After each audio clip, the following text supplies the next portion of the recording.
As you're all aware, Prime Minister is on a visit to Tianjin for the SCO summit taking place here. He arrived in Tianjin yesterday evening to a warm reception by the host government and subsequently a very vibrant cultural reception by the Indian community in Tianjin.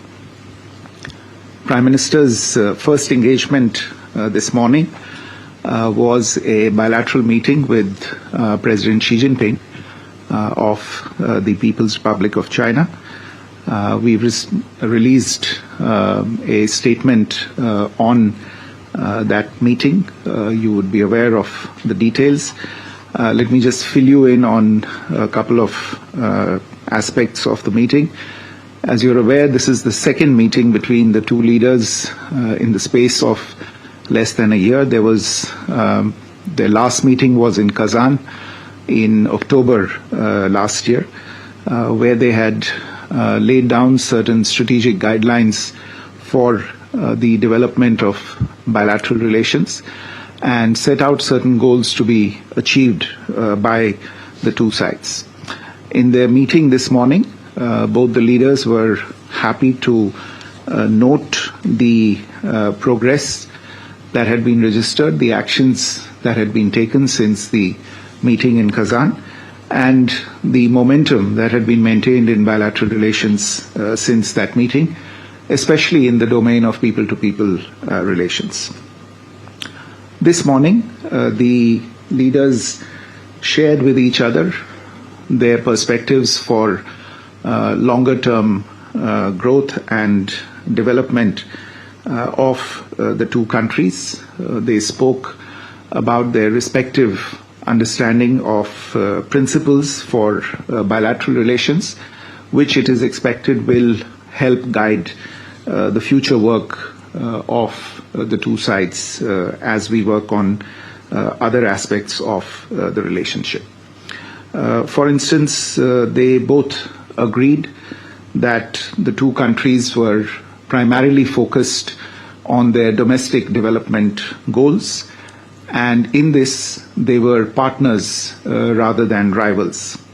It was also an element of consensus between them that a stable and amicable relationship between India and China can be to the benefit of the 2.8 billion people who live in the two countries.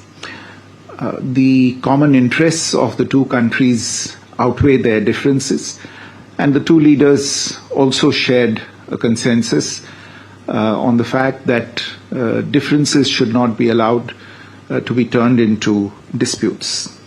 It was also understood that it is critical that India and China grow and cooperate if there is to be an Asian century and a functioning multipolar world order with a multipolar Asia at its heart.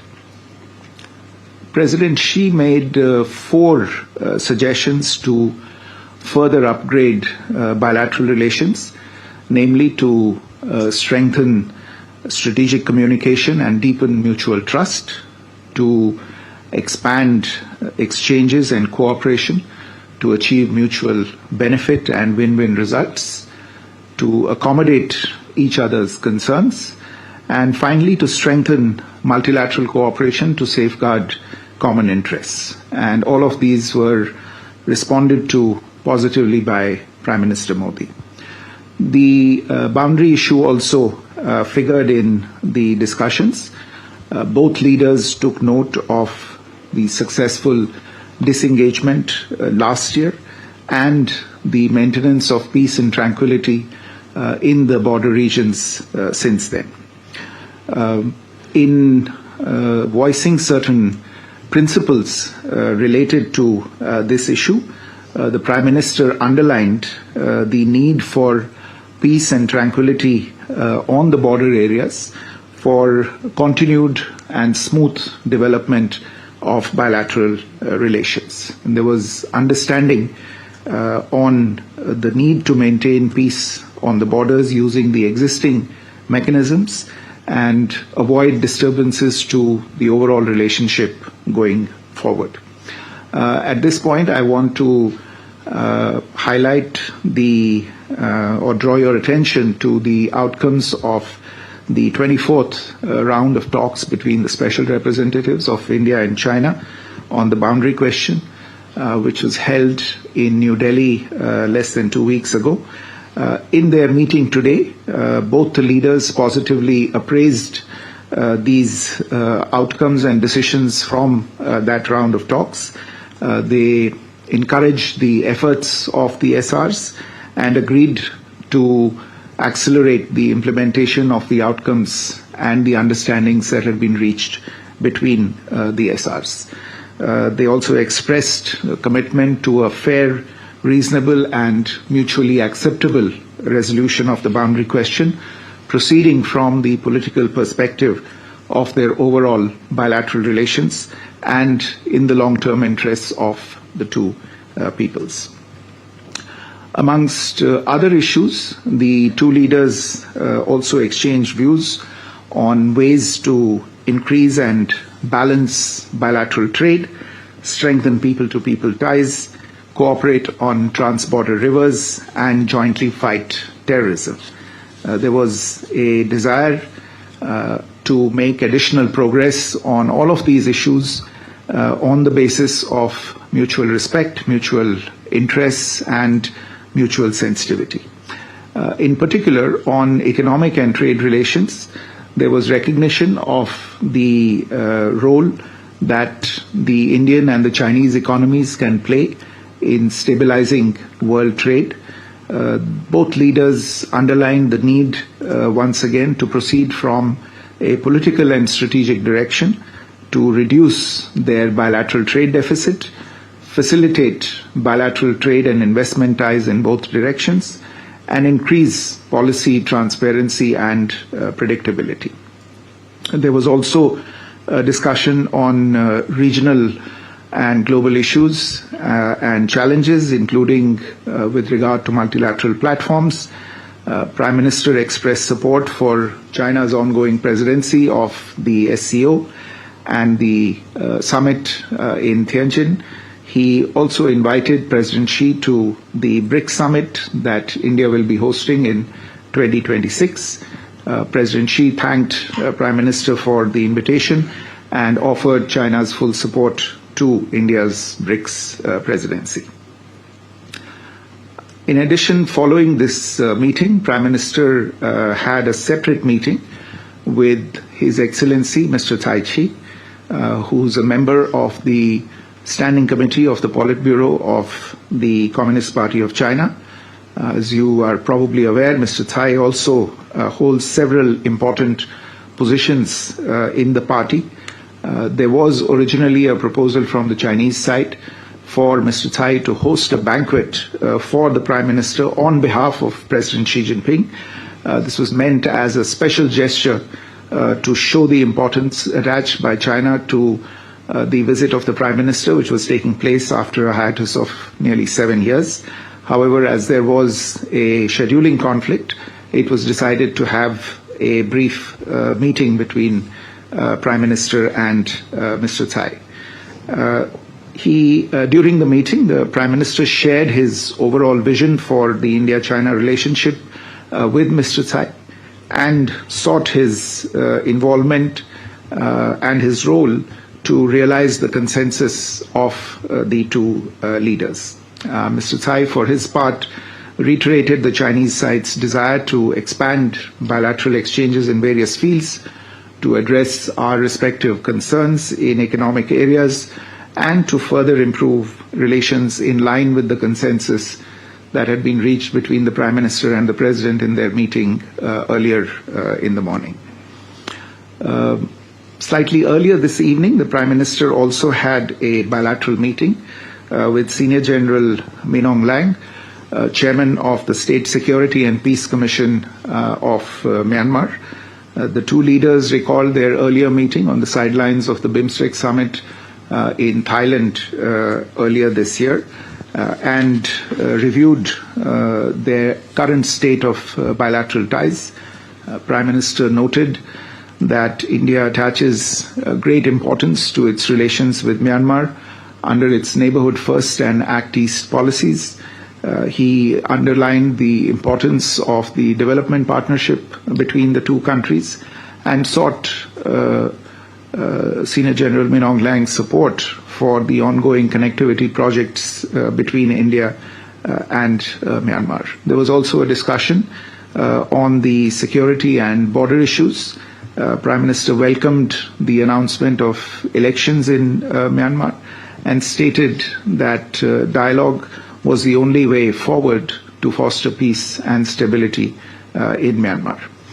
A short while ago in the evening, Prime Minister attended the official reception of the 25th SCO summit hosted by President Xi Jinping for the visiting leaders. Tomorrow, Prime Minister will be addressing the plenary session of the summit, where he will outline India's approach to fostering regional cooperation under the SCO umbrella.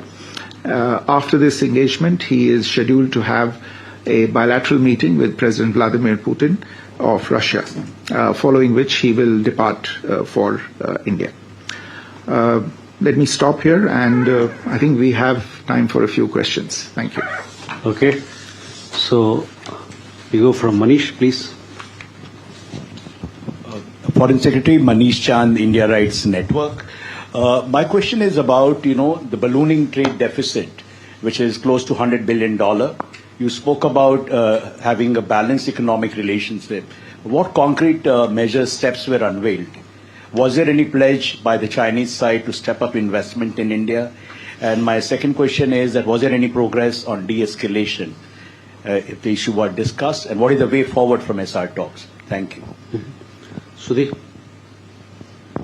Sir, Sudhir Ranjan from Bloomberg, sir.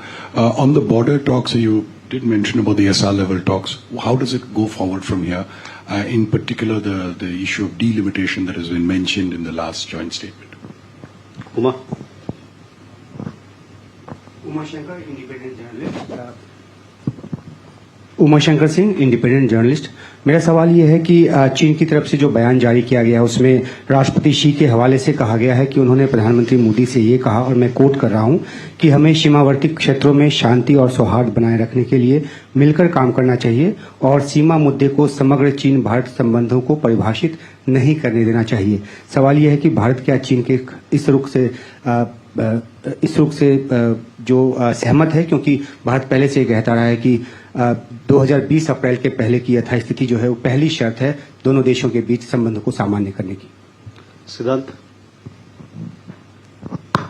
Hi, sir. Siddhant from WION. Sir, how much was the discussion on the issue of cross-border terrorism, the terrorism emanating from Pakistan during the bilateral meeting between Prime Minister Modi and President Xi Jinping? And my second question is, Prime Minister mentioned about direct flights as well, announcements. Are we looking at any timetable when in next few months we are looking at direct flights? Pega. So I'm Megha Prasad from ABP. My question is about the conversation that President Zelensky had with Prime Minister Modi yesterday. And he puts out on Twitter and he says that while he was talking to Prime Minister, he's also said that Ukraine reaffirms its readiness for a meeting with the head of Russia. Now, Prime Minister is meeting President Putin tomorrow. Is there some sort of an expectation from Ukraine that India would mediate? If yes, what's the stand that India would take in this situation? So we can take these questions first.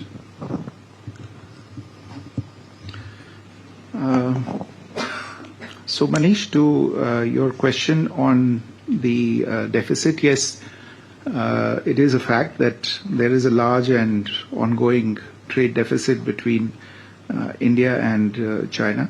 And this has been a matter of discussion over several years.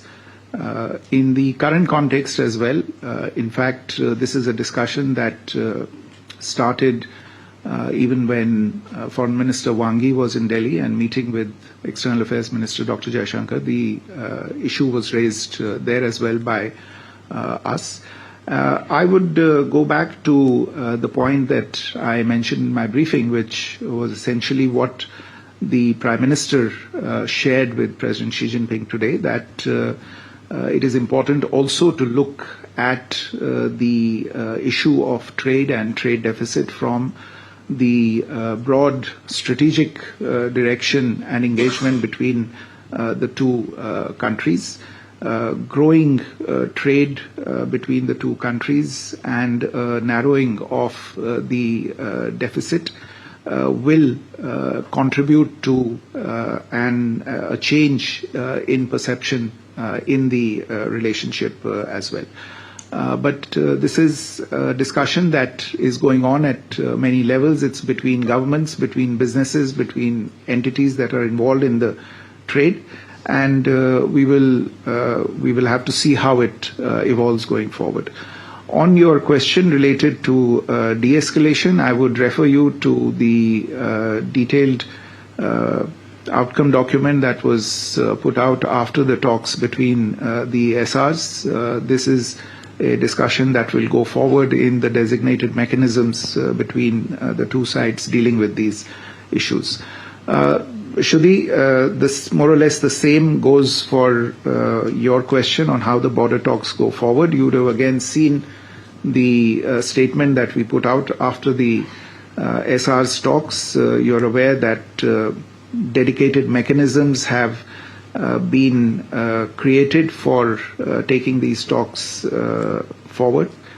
We expect that the existing mechanisms, which is the working mechanism for coordination and cooperation in the border areas between India and China, will meet in the coming days and weeks, and the respective leaders of this mechanism from the two sides will come to an understanding on how these mechanisms for the delimitation related talks are going to go forward.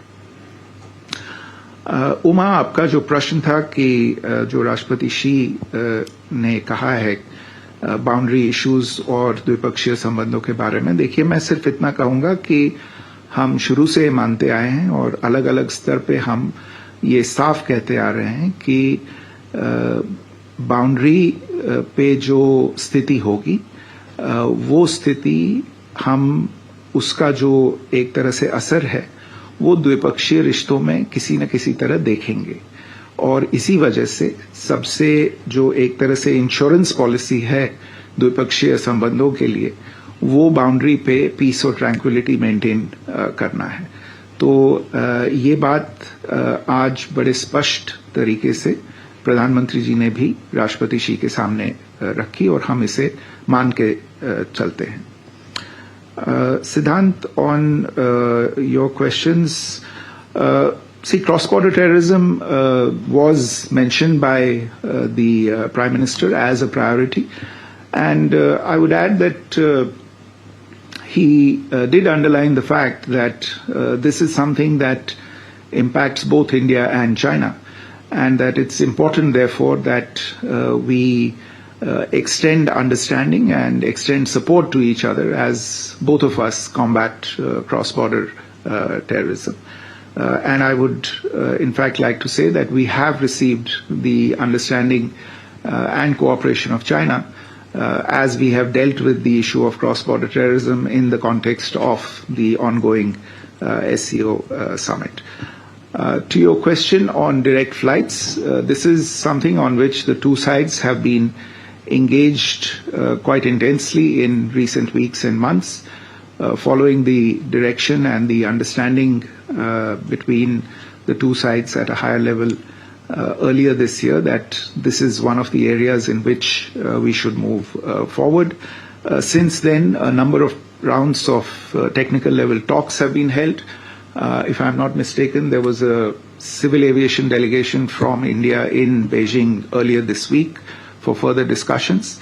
My understanding is that at a broad level an agreement or a consensus has been reached on restarting direct flights, and this is something that you heard the Prime Minister refer to in his comments this morning. What remains, I think, are certain operational issues, and the two sides are in contact with each other. There are issues related to the air services agreement, issues related to scheduling, calendar, etc. My understanding is that these will be addressed in the coming few weeks, and we should see a resumption of direct flights soon after that. Megha, your question on the Prime Minister's conversation with President Zelensky of Ukraine, and I think we have put out an account of the conversation between the Prime Minister and President Zelensky as to how and what will be reflected in the conversation with President Putin. I would at this stage not preempt the conversation that is going to take place tomorrow afternoon. We'll try and update you on the proceedings in that conversation once it takes place tomorrow. Thank you. Okay, Gauri. So Gauri Dwivedi from NDTV. First question, sir. Did the issue of additional tariffs imposed by the Trump administration figure in the talks in the backdrop of China supporting India's stance? And secondly, with regard to the applications, the Chinese applications that remain blocked in India, has there been any discussion to that effect? Shubha. Foreign Secretary Shubhajit Roy here from Indian Express. In the readout in the Indian statement, I see that it's been framed that India and China are not rivals but partners. How do you square this with the fact and the ground reality that more than 50,000 troops from Indian side and another 50,000 are still deployed and stationed at the India-China border? Aditya. Foreign Secretary Aditya Raj Kaul from NDTV. On the cross-border terrorism front, was Pahalgam terror attack, raised here because, there were reports that the terrorists of Lashkar-e-Toiba and TRF were actually holding Chinese equipment, including ultra sets and alpine apps. Apart from that, on the Operation Sindoor front, the Chinese equipment used by the Pakistan Army, what did that also figure? Apart from that, second quick question on Taiwan. Last time there was some kind of a communication gap when Wang Yi visited New Delhi on Taiwan. There was a statement by the Foreign Ministry here in Beijing. They said that, there was some kind of a change in policy. Is there a change? Would you reiterate India's position on Taiwan? Thank you. I have a question here. Colin Murphy from Bloomberg. I just wanted to point out the fourth point by Xi Jinping regarding to the strengthening of multilateral cooperation to safeguard common interests.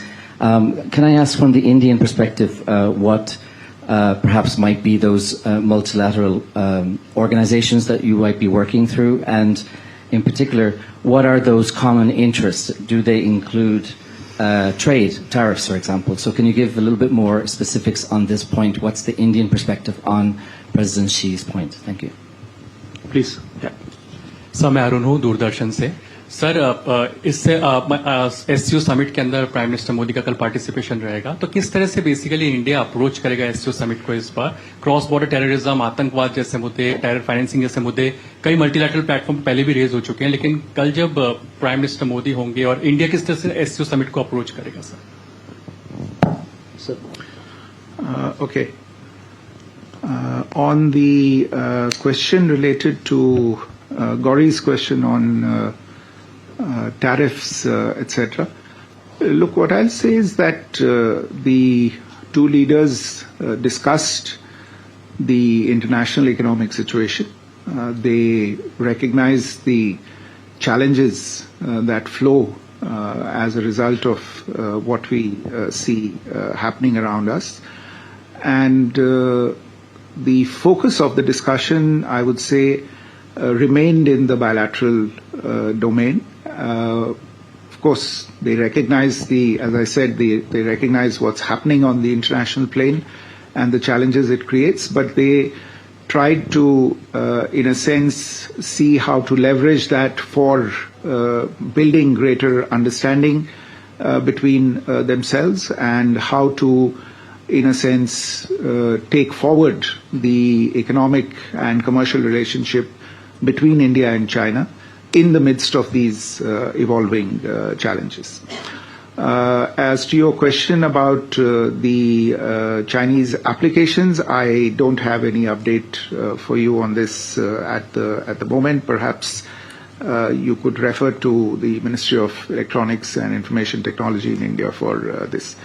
Shubhajit, your question on squaring the issue of partners, not rivals, with troops at the border. Look, as I said, the formulation of the two countries being partners, not rivals, or as is put somewhat differently, of being opportunities for each other and not challenges. This is the framing of the relationship, and both leaders have done this framing of the relationship. This is what is desired, and this is what they see as the future of the relationship as well. The troops at the border, which are a reality, though I think that is again a situation that has started evolving over the course of the last year as the situation at the borders has become more or is moving towards normalization. That is something that has come about as a result of actions that have been taken at a particular point in time. And that's obviously led to a certain crisis, and it is that crisis that we have dealt with or attempted to deal with over the course of the last 5.5 years. That doesn't change the fact that the two leaders, and not just these two leaders, but previous leaders as well, what they have framed for the medium to long-term future of the relationship, which is that we should try, being the two large neighbors that we are to each other, being two of the largest economies in the world, being the only 2 billion plus population countries in the world, that the future that we should aspire to, the future that we should aim at, the one that we should work towards, is one of partnership and not one of rivalry.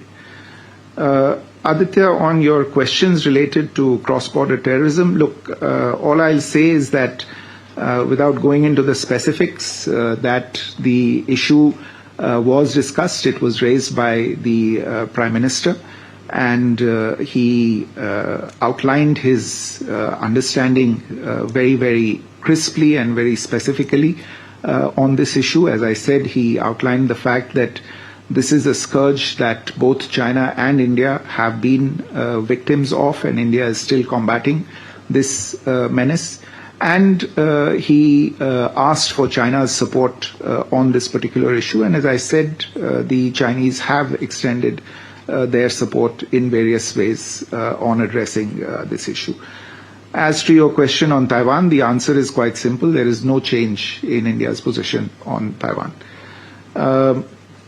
Kolam's question on the specifics of the two leaders talking about strengthening multilateral cooperation to safeguard common interests.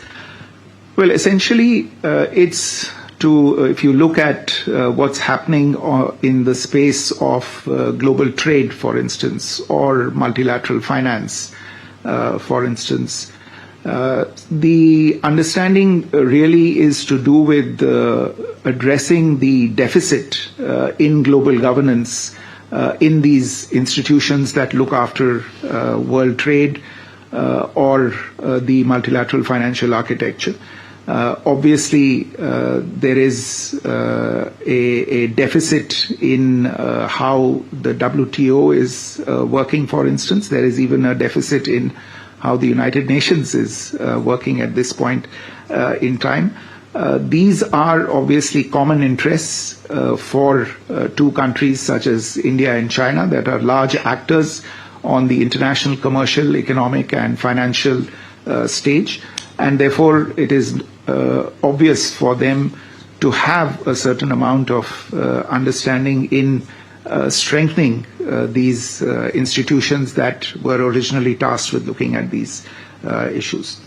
आपका जो सवाल था SCO को लेके, देखिए SCO की बैठक कल शुरू होने वाली है और मेरा अनुमान है कि एससीओ के बैठक के बाद हम एक वक्तव्य उसके बारे में निकालेंगे, तो अभी प्रीजज न करें, उसको प्रीएम्प्ट न करें, कल उसके बारे में कुछ समाचार आपको देंगे. बहुत बहुत धन्यवाद.